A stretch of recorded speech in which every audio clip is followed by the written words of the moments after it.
Hey guys, this is Stacy from Easy Acupuncture School. Today we're going to talk about TDP lamps. If you're not using them, I'll talk about the benefits, how to use them safely and comfortably, and then also why they're really awesome. So anyway, let's start up.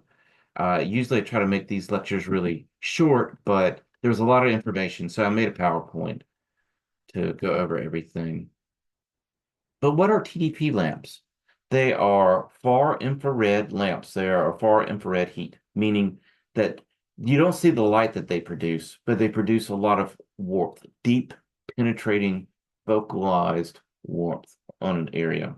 And it is thought to stimulate, sorry, got a little tongue-tied, thought to stimulate circulation, which really feel like it does because when you put a TDP lamp over an area, a lot of times you will see the vasodilation effect.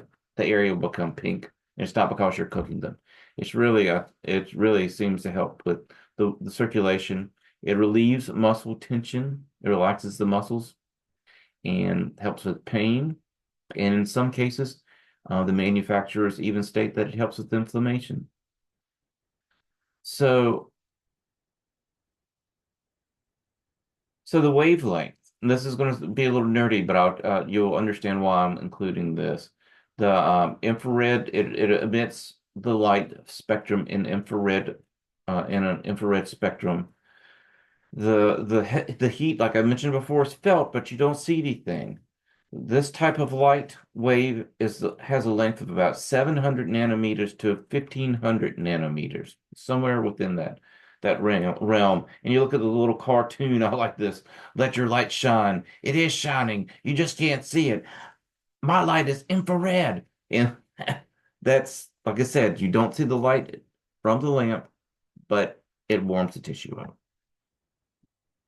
So why I included what the spectrum was, or the light wave spectrum was, is like if you look at pole moxa, its light spectrum wavelength is roughly 1500 nanometers. So one of the things when you think about TDP lamps, they don't replace pole moxa. Pole moxa is really awesome for certain things, but when you look at the light wave comparison, they're very close. So some of the properties that whole moxa has, or moxa in general has, uh, can be the same as TDP. Meaning, I would really argue that, I came from a school that was really big on moxa. It's really great stuff. And one of the things that we were taught is it not just warms up the tissue, but it really provides an energetic response. It puts energy into the system. It provides a kind of it puts chi into the area that you're using your pole moxa over. But I really feel like the TDP lamps, since they're a very close wavelength, they might not be as great because as potent as a pole moxa, which is very, very specific.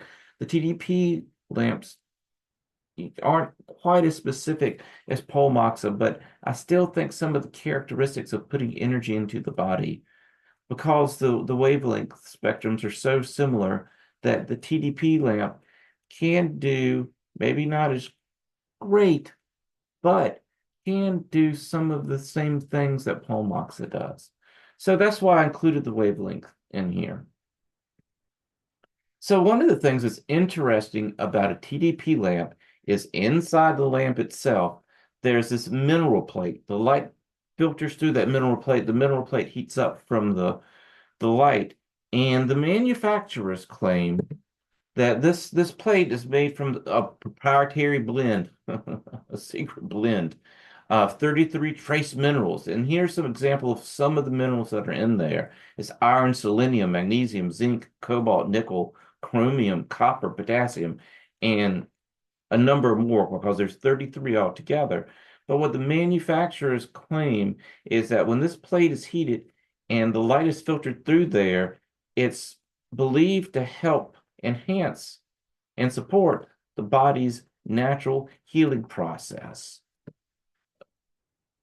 That's pretty impressive.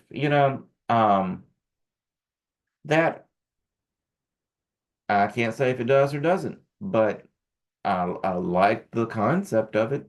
And I don't use, that's not the only reason I use the TDP lamp, but it's awesome if that's the added benefit. The TDP lamps can do so many great things.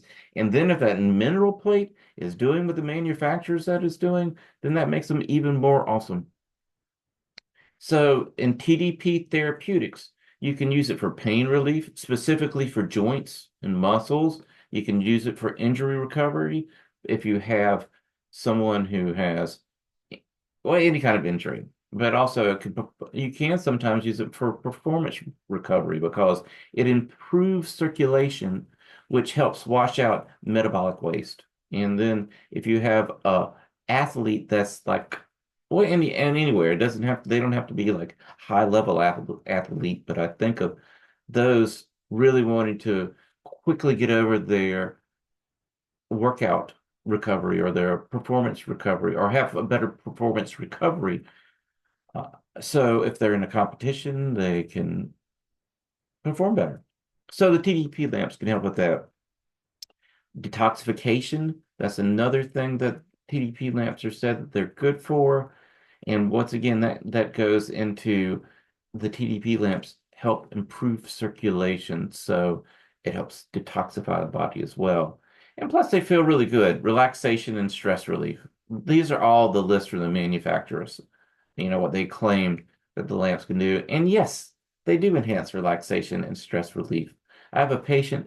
I usually have a little sound machine in my office that makes a wave sound, and she loves the TDP lamp because she's like, put that lamp on me because with those waves, I feel like I'm at the beach.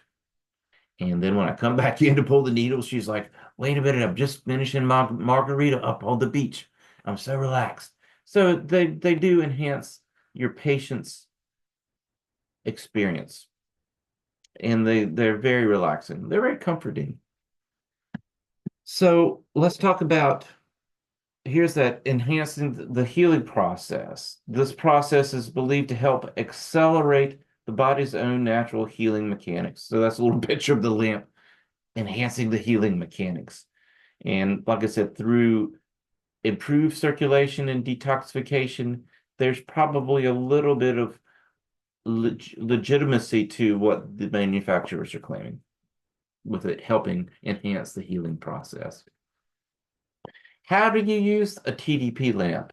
So one of the things to start off with when you're using a TDP lamp, keep it about, 12 to 18 inches away from the patient's body. You don't want to cook them. Do not put it on them because even though there is not light, even though you don't see the light, there is light coming out. I'm just looking at my TDP lamp now. That's why I'm looking over here and pointing over here. Even though there's not visible light coming out of there, there is warmth.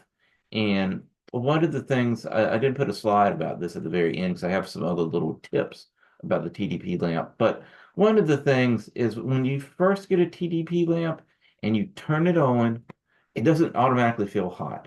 I mean, if you've never used a TDP lamp, you'll turn it on and it might be 6 to 8 minutes or 10 minutes before you start to feel anything warm coming out of it. I remember when I was a young acupuncturist and I got my first TDP lamp, I turned it on and I was like, this thing's broken. Nothing's coming out. But like I said, it just takes a little while to heat up. Sometimes there's a little bit of a drag that my first patient, I might not have turned my TDP lamp on and say, I'll put the lamp over them and say, hey, just be aware that the circuit breaker was off. So I've got it working, but this TDP lamp will heat up in just a few minutes. You won't feel it right now, but because I always give them a little bell to ring, like ring the bell if it feels like it's getting too warm. But typically, by the time I come in, if I'm treating somebody face down and I just have needles and then I'm going to flip them, if I'm doing a two-sided treatment, then one side is usually 15 minutes and the other's 20. But if within, I would say halfway through that 15-minute mark, the lamp is heated up. Always, even when I come in after 15 minutes, that lamp is cooking. Their tissue is warm. So just be aware it takes a little bit of time for it to heat up. It's not broken when you first turn it on. You don't feel anything coming out of the lamp. It's not broken, just give it time.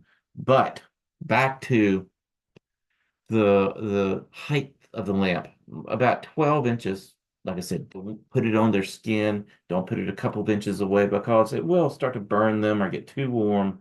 And always give them a way to notify you if they are getting too warm.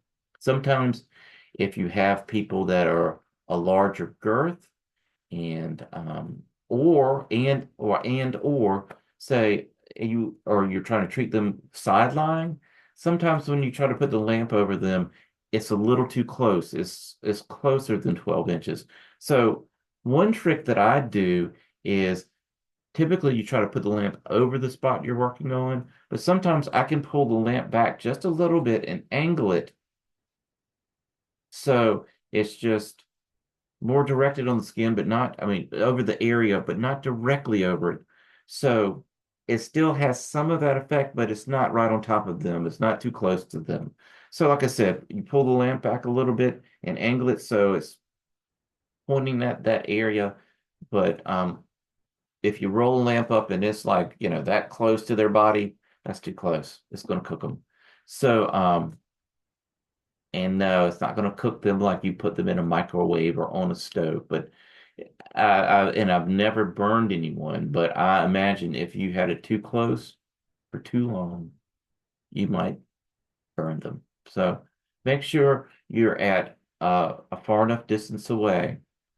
I should have had this is something that just popped into my mind, and I should have had a slide on this, but I'm going to just say it now because I'm thinking about it. When I first started getting acupuncture insurance, I was talking to one of the people that worked at the insurance agency, and they asked me about, do you use TDP lamps? And I said, yes. And they said, just make sure the TDP lamp is working and won't fall over. They're like, the majority of our claims are from people getting burned by TDP lamps. And I'm assuming it's like the lamp collapses on a patient and then the patient doesn't let you know that they're burning.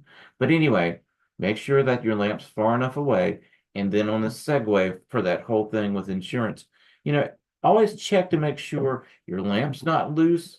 I've never had problems with that, but with the lamp not with it, there's a mechanism where you can raise and lower the level of the light. Just make sure none of that's too loose or the light's not loose where it connects to the stand or the arm on the stand, and make sure that the lamp post itself is securely connected to the base. I just had a lamp recently that keeps unscrewing from the base, and I always have to be very mindful of that. So just make sure that you don't have anything that's super rickety. It's not falling apart. Make sure it's not too loose, or make sure that the stand is not loose, or make sure the stand is well affixed to your lamp. So anyway, back to how far you keep this lamp over somebody, 12 to 18 inches. How do you use it? I usually, um, the longest I usually have somebody on one side is about 20 minutes. So that's the length of time if I have a lamp on somebody, which I have a lamp on every person during every treatment. So when I have a patient with a lamp over them, the longest really the lamp stays on them is about 20 minutes. The manufacturer says 20 to 40 minutes. I don't know about 40 minutes. I'm not saying that it's too long because the manufacturer said it's not, but like the picture I've got down here, you don't want to cook the patient. You don't want them to feel like they're ham under heat lamp, like in this picture here. So I don't know if I would necessarily keep it on them for 40 minutes, but 20 minutes I've never had a problem with. Where do you use a lamp? So this is a thing. If you hadn't used a lamp before, let's talk about where, and this is kind of how to use it. We already know the height about 12 inches. Already know the length of time, about 20 minutes at the most. But you put the lamp over places you want to warm. Duh. Stacy, I mean, I kind of figured that one out. But if the patient has a specific area that's cold, put the lamp over there. It's one of the things to think about are the lamps are used to try to make your patient's experience more comfortable. And these lamps will, because the last thing you want is to have somebody sitting on your table freezing to death.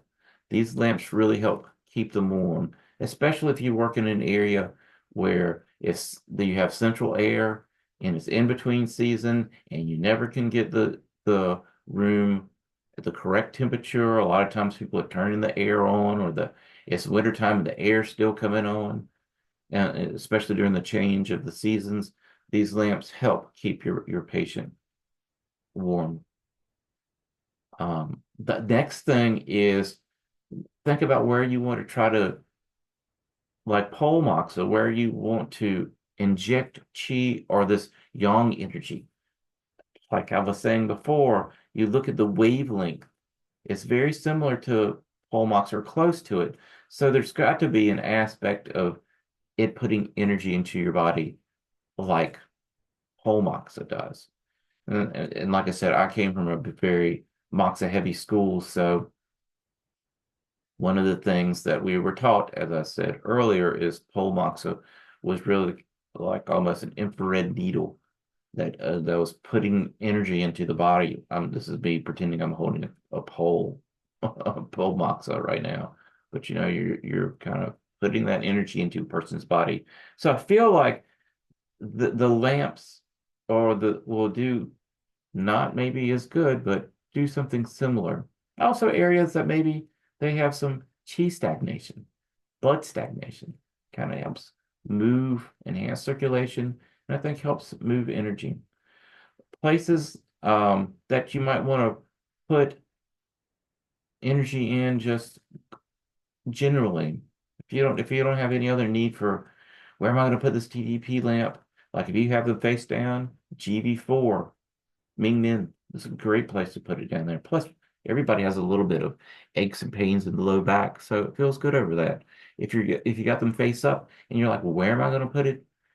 How about CV4? The front move, or the front, the front move the kidneys. So you can put the lamp over the middle jowl if you're looking at, say, someone who has some digestive issues or some bloating issues. You can put it over their abdomen.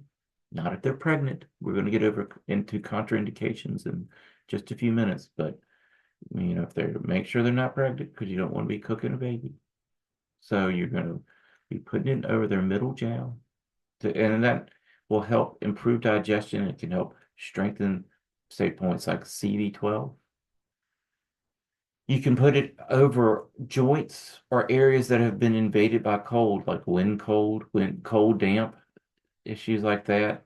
TDP lamps are really good for warming the area up and drying the area out.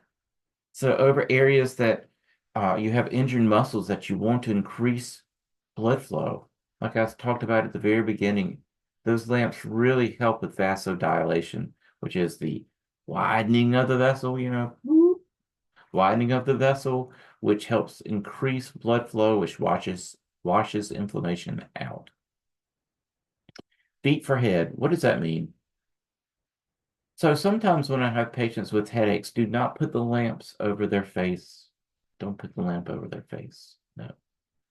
But sometimes if I have a patient that has headaches, especially if they have cold feet, because then you're like, what's the saying? Killing two birds with one stone.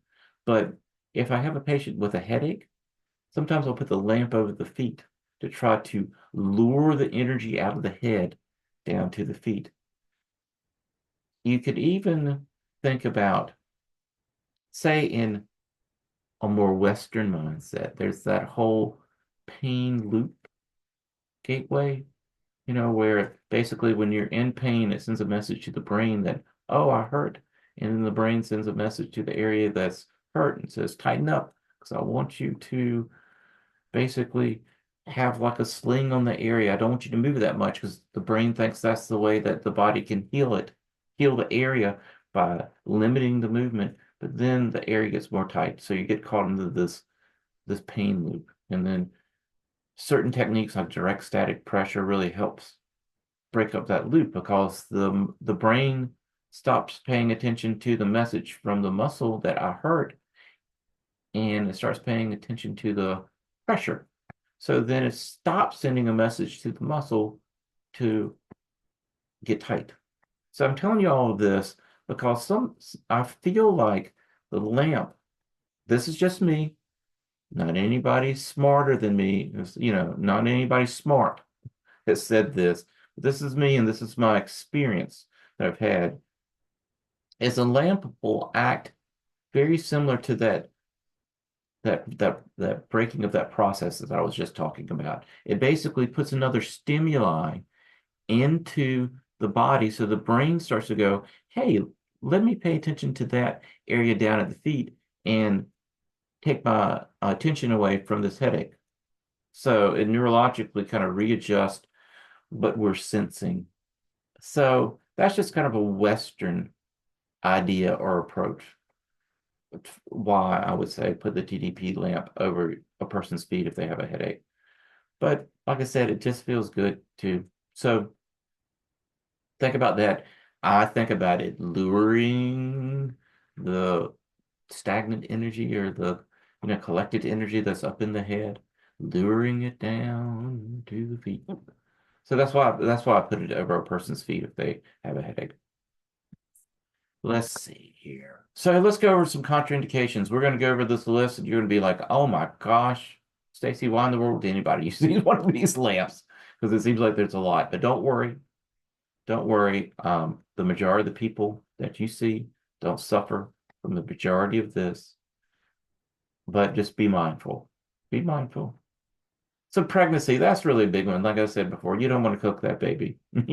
So if a person's very pregnant, boom. If a person is pregnant at all, not very pregnant, but if a person is pregnant at all, don't put it over their stomach. Don't put it over their abdomen. You can put it over a lot of different areas. And when it says or lower back, most of the time, if you're working with a pregnant person, you're not going to have them face down anyway to put the lamp on their lower back. But the big thing is don't put it over their abdomen. Just like the face. Don't put it over the face. And if a person's pregnant, don't put it over the baby. Active infections, I've really can't think of a situation where I've been like, oh, I want to put this lamp over this active infection, but you don't do it because it could increase if it's a bacterial infection, it could increase it. So stay away from that. Acute inflammation. If a area is hot and swollen, I would not put a lamp over it. Or if a person has rheumatoid arthritis and they have a hot and swollen joint, I wouldn't put the lamp over it. And with this acute inflammation, if it's from recent injuries, things of that nature, I just wouldn't put a lamp over it. Sometimes at a later state, the lamp can help wash inflammation out by vasodilating the tissue. But when it's an acute phase, don't do it. Cancer, just don't do it. I mean, don't put it over an active tumor with a person that has cancer. Bleeding orders, I don't know if I've ever run into a hemophiliac, but if they have hemophilia or if they're bleeding out or active bleeding, these contraindications are all from the manufacturer. So I love that active bleeding. So if somebody's bleeding out on your table, don't put the lamp over the area where they're bleeding out. Call 911. A more serious one, though, is if a person has a pacemaker, I don't put it over the pacemaker. Don't put it over because of the mechanics. You don't want the heat to mess up the mechanics of the pacemaker or the wavelength spectrum to of the TDP lamp to interfere with anything going on with the pacemaker. Don't put it over there. Or if a person has uncontrolled high blood pressure, if they're at a level of stroking out, you probably want to call a 911 or get them to go to a doctor instead of put a TDP lamp over them. But be aware, big thing is the pacemaker. Don't heat their pacemaker up. The manufacturer has poor circulation. TDP lamps help vasodilate the area, so I don't necessarily know if poor circulation, if I would worry about it too much, unless it was very extreme. If you have someone that had very extreme poor circulation issues or thrombosi or, you know, something of that nature, yeah, I would worry about that. But they would have to be very extreme because the TDP lamp, like I said, can help increase the constricted blood vessel, but don't let the TDP lamp be your only treatment for poor circulation. It really should be your acupuncture, and if you do herbs are what you're gonna to depend on for that. Like I said, and if it's extreme circulation issues, maybe be a little hesitant with the lamp. Open wounds, sores, or ulcers, you don't want to put it over. Just like if the patient comes and they're bleeding out, if they've got an open wound, wet open wound, don't put it over there. Skin conditions, if they have a really bad skin rash, if it's a wet weeping rash or like a heat rash, don't put the lamp over them. And metal implants. Follow what the manufacturer says. This is just me. I um, at times have put the lamp not directly focused over joint replacements, but I sure have put it around them after I've worked on them to try to help improve circulation. But what they're really talking about is if you're a person that's going to set a lamp on somebody for 40 minutes and you don't put it over their implants. No, no. I like I said, I've never really had too much issue with the TDP lamps for that, but I only do it for a short period of time. If you're planning on camping out and just putting that TDP lamp on there and letting those folks just soak it in for 40 minutes, no, don't put it over their joint replacements. Photosensitivity due to medications or skincare products. Very rarely do I have anyone, but if I do, it's more of the photosensitivity due to medication. I've got other ways to keep them warm, so I might keep the lamp off of them for that. Children under 2, the manufacturer says don't do it. I've treated lots of kids, but typically I'm in the room with them the whole time, and I've never used a TDP lamp on a child under the age of maybe 15. Most of the time, even at the age of 15, kids are so young, prevalent, they don't get cold anyway, so they don't need a lamp. Um, and then, like I've been saying all along, excessive or prolonged use. Like I said, I only use a lamp for about 20 minutes. And the manufacturer says 40 minutes. I don't know if I would leave somebody with a lamp on them for 40 minutes. But that's what they're saying here. Excessive or prolonged use may lead to burns or overheating. Like I said, 40 minutes is a long time. I wouldn't do it. I usually do 20, and it's awesome.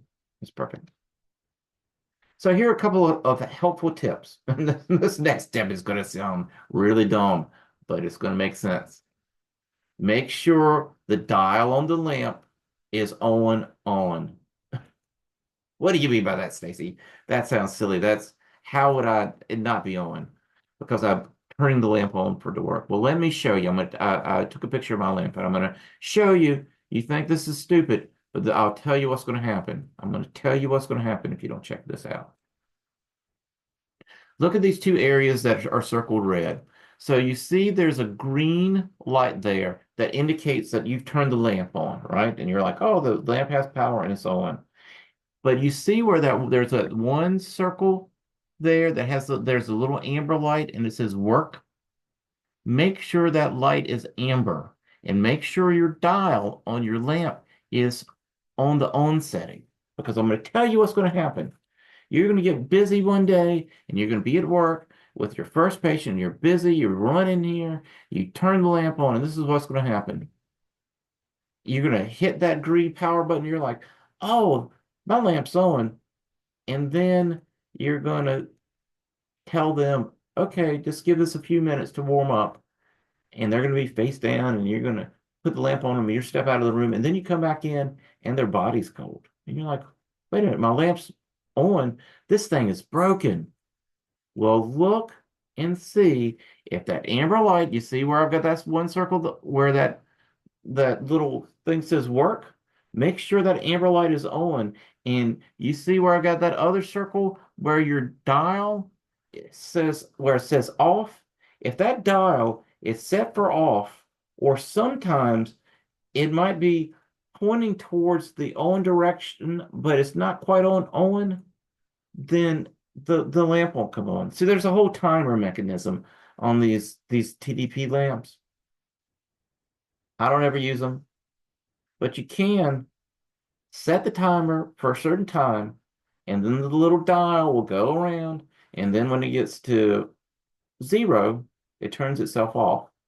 But sometimes you will accidentally hit that dial and it will get a little bit off the on setting.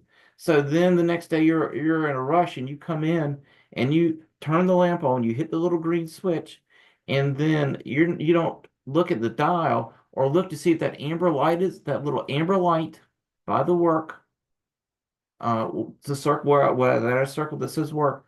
You don't check to see if that's on, then that lamp it's not going to work. And then you're going to be like, gosh, my lamp is broken. And then you realize that you need to toggle it back over to the on setting. And then, ta-da, it works. I know all that sounds really simple and it sounds really stupid, but it will catch you one day and you'll be like, my lamp's broken. And you won't even know until you come back in, like I said, and the patient is freezing. And you're like, what is going on with my lamp? The green light's on, but nothing's working. Here's another slide I should have put in here. Um, Typically, from my experience, and this is my experience only, I've been using TDP lamps for about 13 years. Typically, they have a lifespan of, I know it talks about how many hours, like there's 1,000 some hours that it says it has a lifespan of. I say that typically they have a lifespan or should have a lifespan of about 10 years. I had 2 offices, two TDP lamps, and one office I only went to one day a week. The other office I would go to 3 days a week. And so one office had a lamp that I used a lot more than the other, and they both died around the same time. And it had nothing to do with usage because the one that was at the office that I went to one day a week, it got used a lot less than the 3 day a week lamp. And they both died around the same time. Also, and I've only had to do this one time, and I didn't take a picture of this, but on the back side of this panel, if you turn the lamp around, there are these two little black rubber grommets, little round black circles, and these lamps come with fuses. And occasionally, if your lamp stops working and the dial is set to the on position, then you can look at replacing the fuse. They come with little fuses, so when you get the lamp, you'll see them. They're little tiny things. Keep them. Keep them. Don't throw them away. Because occasionally you'll have to do that. I've maybe had to do that one time with the lamps, plural, that I've had. So you don't have to do it that often, but keep the fuses just in case. But roughly expect them to work around 10 years. And also get them from a manufacturer that they're easy to return. This is another tip because my lamps died and I ordered a new one and I got it from a new distributor. I won't put out any names, but I got the lamp and it worked about a week and then didn't work.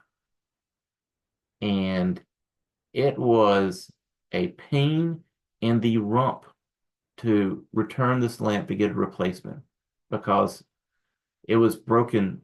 It was a lamp. Something was broken when it was sent to me. So it was a pain in the rump. So make sure whoever you order it from has an easy return policy. It's very rare that that happens, but if it does, you don't want to deal with the hassle, especially if you have a busy clinic and cold patients. Everybody's complaining, but they're used to having the TDP lamp on them, and they're like, "Where's your lamp? Where's your lamp? Where's your lamp?" You'll hear that hundreds of times a day. And then you're like, well, got to get another one because my new one just broke. But anyway, find a distributor that has a good return policy. So that's another tip. And check this dial out. And here's another one. Come up with a system. Remember to make sure the light is off, the lamp is off and unplugged. So, Stacy, that sounds simple and stupid. Why are you saying this? Because trust me, if you don't have a little system, because when I leave my office, I always look around and make sure everything is unplugged. And I go like, okay, one touch there, one touch there. I have this little system. So when I leave, when I get home, I don't have to think, did I turn that off or not? Because trust me, if you don't come up with a system to make sure that you've unplugged the lamp, not just turned it off, but unplugged it, then you're going to get home, kicking your feet up on the couch, relaxing, and then you go, shoot, did I turn that lamp off? Because you don't want to come back and your office is burned down because you forgot to turn that lamp off. So there will be at least one time, if not more than once in your career, if you don't have a system to make sure that everything's unplugged and turned off, then you're going to be like, man, I got to get back to my office and check out that lamp to make sure I turned it off. Because it's easy at the end of the day when you're really tired and you just want to get home for you to forget it. And why do I say unplug it? Because say if you have an office that has cleaning people that come in, then you could have your lamp turned off and they come in on the weekend. And guess what? They bump into your lamp, and then you come in, then that Monday, and there's a hole burned into your table because the lamp's on, because the cleaning people accidentally turned your lamp on. So make sure you unplug it so you don't have to worry about that. Because the last thing you want is your office to burn down. And it's the same way with this is not a lecture about pole moxa, but make sure with pole moxa that you have a system to ensure that the moxa is out. I have been at many student clinics where students are using pole moxa and you come in there and there's holes melted in the trash can or on the furniture because they put an ash in there and caught the trash can on fire or put the moxa down and it burns a hole in something. So make sure if you're using pole moxa that you have a system as well to make sure that you didn't ash in the trash can and think that you put it out and then you leave and your office catches on fire. So with these TDP lamps, back on subject, make sure you turn them off and unplug them. What does TDP stand for? So this is funny because, like I said, I've been using lamps for about 13 years. And just this year, someone said, what does TDP stand for? And I was like, TDP stands for, I didn't know. I was like, gosh, I've never thought about it. I've never thought about it. That was a question that has never crossed my mind. So I looked it up, and this is a weird one.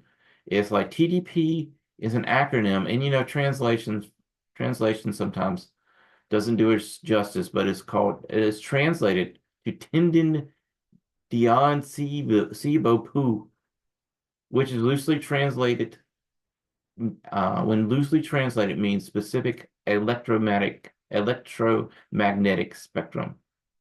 And that's why I have a question mark. Hmm? I don't know. It's like I think something got lost in translation there. But anyway, that's what TDP stands for. If anyone asks you, it's that tending Dion Sibo Poo. So there you have it. So here's a little bonus section.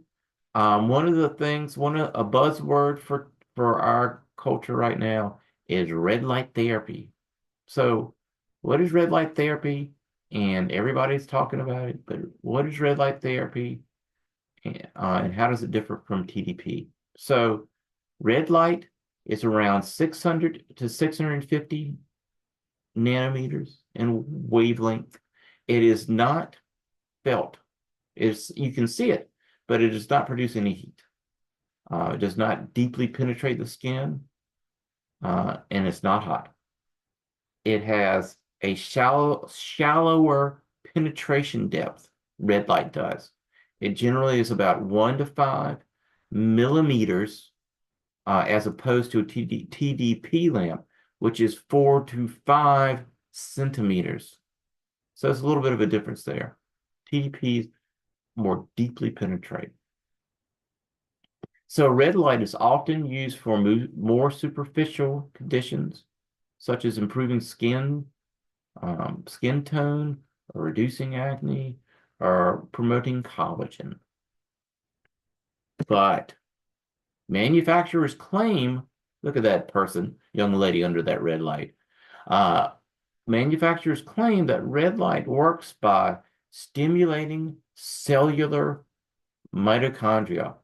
Ooh, that's a big claim. But anyway, you'll have patients and they'll come in and talk about how their mitochondria got moved all around by some red light. And this young lady right here, it looks like her mitochondria is just running crazy. So, but that's what the manufacturer claims, at least. And what does this mitochondria stimulation do, or what can it help? Well, it can promote healing, can reduce inflammation, speeds up tissue repair, increases circulation. I don't think nearly as well as a TDP lamp, but oh, there you go, right there. Increases circulation, but it penetrates less deeply than a TDP. Red light therapy is often used to stimulate collagen. It's often used for cosmetic purposes, and enhances wound healing, reduces inflammation in tissue like skin and muscles. So it does a lot. It sounds like, well, gosh, maybe I should use that instead of a TDP. But a TDP really, I think, where it shines, no pun intended, it more deeply penetrates. It is warm. It drives cold out. It really puts in, I feel like it puts energy into the area. Oops. Let's see here. Okay, so here's the far infrared. We've already talked about this. It's used for muscle and joint pain. I mean, I think it's really good if you have a joint that has cold B in it, or cold damp in there. Arthritis. I mean, rheumatoid arthritis. Make sure it's not hot and red. Back pain, stiffness, fibromyalgia. Fibromyalgia because of the circulation enhancement, the detoxification enhancement, and just the vasodilation that TDPs do. I think that's how it helps fibromyalgia. And then the detoxification, I just said that. And then often it could be used for chronic pain, increase circulation, or help a person relax. The big takeaway is it's warm. It's warm heat. People like warm heat. The body likes warm heat. Energy likes warm heat. It stimulates the energy, moves it. Red light therapy. The frequency used is frequently used in skincare. We talked about that. Collagen production can be also used for muscle recovery. I don't think as well as a TDP lamp can for athletes. I don't. think that. This is all what the manufacturers say. I don't really think that. Maybe wound healing, um, hair restoration, TDP lamps. Like I said, don't put it on the person's face. This is talking about red light therapy. You can get these little hats with red lights in there that you put on a person's head to make their hair grow. That's not Chinese medicine. That's just stuff that you can buy. General inflammation. This is not warm. It's not a warm therapy. It's not a warm therapy at all. So don't put it over your patients if you want to keep them warm and, step out of the room because their mitochondria might, you know, be enhanced. The movement might be enhanced, but not their temperature. So thanks, guys. Um, let's do this. Stop sharing. Thanks for joining me today. Hopefully that helped clear up anything about TDPs. They're awesome. They're awesome to use. Patients really love them. And like I said, if you don't believe me, get a TDP lamp, use it on all of your patients, and then stop using it and listen to them kvetch. They will be asking you where that TDP lamp is. And if nothing else, 12 inches, 12 to 18 inches. Don't put it over a person's face. Don't put it over a pregnant woman's abdomen. Don't put it over a pacemaker. Don't put it over any kind of joint replacements for a long period of time because you don't want, I mean, like I said, you don't want to, and don't leave it on somebody for a long period of time. Check to make sure your lamp's not, nothing's loose on there because you don't want it to fall on top of somebody. I actually have had a patient talk about how she would always get nervous when I put the lamp over her. And then finally she told me one day that she was at another acupuncturist and the lamp fell on her. So make sure everything's tight and it's not going to fall apart on your patient. But they're awesome. They're super awesome. And thanks for joining me. I've got some other good stuff. I think the next one I'm going to do is going to be on what to do when somebody calls and they say that they're pregnant. How to work with a pregnant person. I think I'm going to do that one next. But anyway, thanks for joining me, guys. Have a good one.